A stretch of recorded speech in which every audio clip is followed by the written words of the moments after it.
नमस्कार दोस्तों, मैं Hindi Sahitya classes by Rita ma'am channel में आप सभी का स्वागत करती हूँ।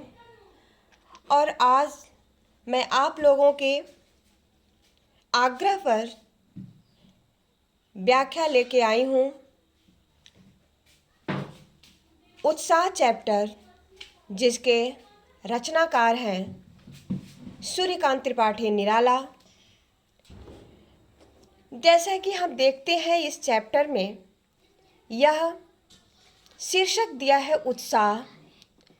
उत्साह एक आवाहन गीत है जो निराला जी का बहुत ही प्रिय विषय वस्तु है।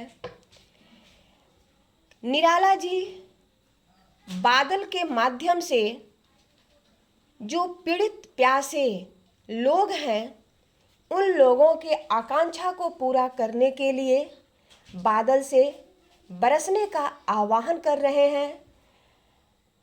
दूसरी तरफ बादल के बरसने से लोगों के जीवन में नई नई कल्पनाओं का अंकुर जन्म लेता है और क्रांति उत्पन्न होता है। तो आइए चलते हैं, बिना हम लेट किए हुए स्टार्ट करते हैं। इसको देखते हैं। कभी कहते हैं बादल गरजो, घेर घेर घोर गगन धराधर ओ, ललित ललित काले घुघराले बाल कल्पना कैसे पाले, विद्युत छवि उर्मे कवि नवजीवन वाले। कवि बादलों से आह्वान करते हुए कह रहे हैं कि बादल गरजो। कैसे गरजो? घेर घेर के घनाघोर बारिश करो। वो धराधर, वो धार को धारण करने वाले अर्थात बादल, तुम खूब बरसो। ऐसा बरसो कि पूरे, अब देखो यहाँ पर बच्चों, देखो ये सब यहाँ पर दिया हुआ ना, इसको कह रहा है कवि कल्पना करते हैं कि ललित ललित काले घुघराले, तुम्हारी ये काले काले घुघराले बालों, जो बच्चों की तरह घुघराले बालों की तरह तुम्हारा ये बादलों का गुच्छा दिख रहा है। इसको देखकर बाल कल्पना कैसे पाले, लोगों के मन में बच्चों की तरह कल्पना, अनंत कल्पना उत्पन्न होती है। विद्युत छवि उर्मे कवि नवजीवन वाले।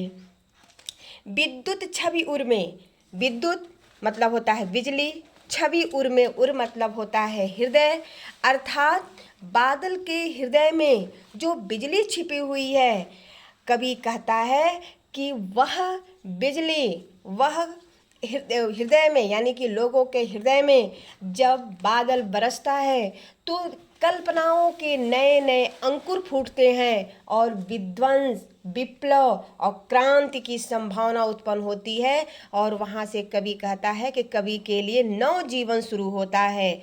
वज्र छिपा नूतन कविता, और वज्र मतलब होता है कि कठोर, यह जो कठोरता होती है बादल के बरसने से समाप्त हो जाती है और नूतन कविता, नई कविता का जन्म होता है। तो हे बादल बरसो, खूब बरसो, बादल गरज करके बरसो। आई थिंक आप लोग इस पैराग्राफ को समझ गए होंगे। अब मैं आगे बढ़ती हूँ।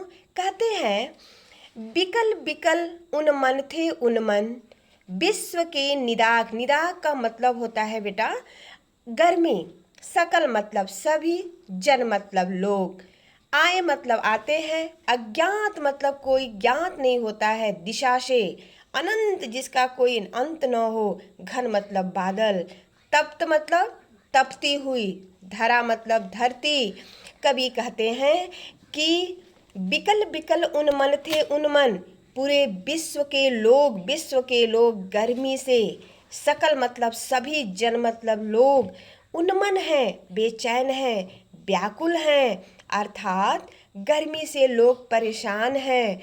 ऐसे समय में कवि आह्वान करता है बादल से कि हे बादल, तुम अनंत दिशा से आओ, तुम तो अनंत हो, अज्ञात दिशा से आओ और इस तपती हुई धरती को, यह जो जल रही है धरती, इस धरा को, इस धरती को क्या कर दो, अपने जल से शीतल कर दो।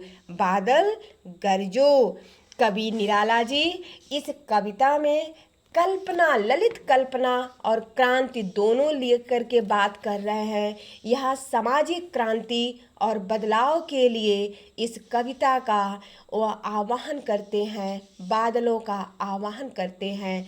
और यह कविता निराला जी कहते हैं कि यह कविता नया जीवन और नए संदर्भ में लिख रहे हैं, क्योंकि बादल कवि निराला जी का बहुत प्रिय विषय है, प्रिय वस्तु है और उसके माध्यम से समाज में क्रांति देने की कोशिश कर रहे हैं। तो आज उत्साह चैप्टर का व्याख्या यहाँ समाप्त होता है। नमस्कार दोस्तों, शुभ संध्या।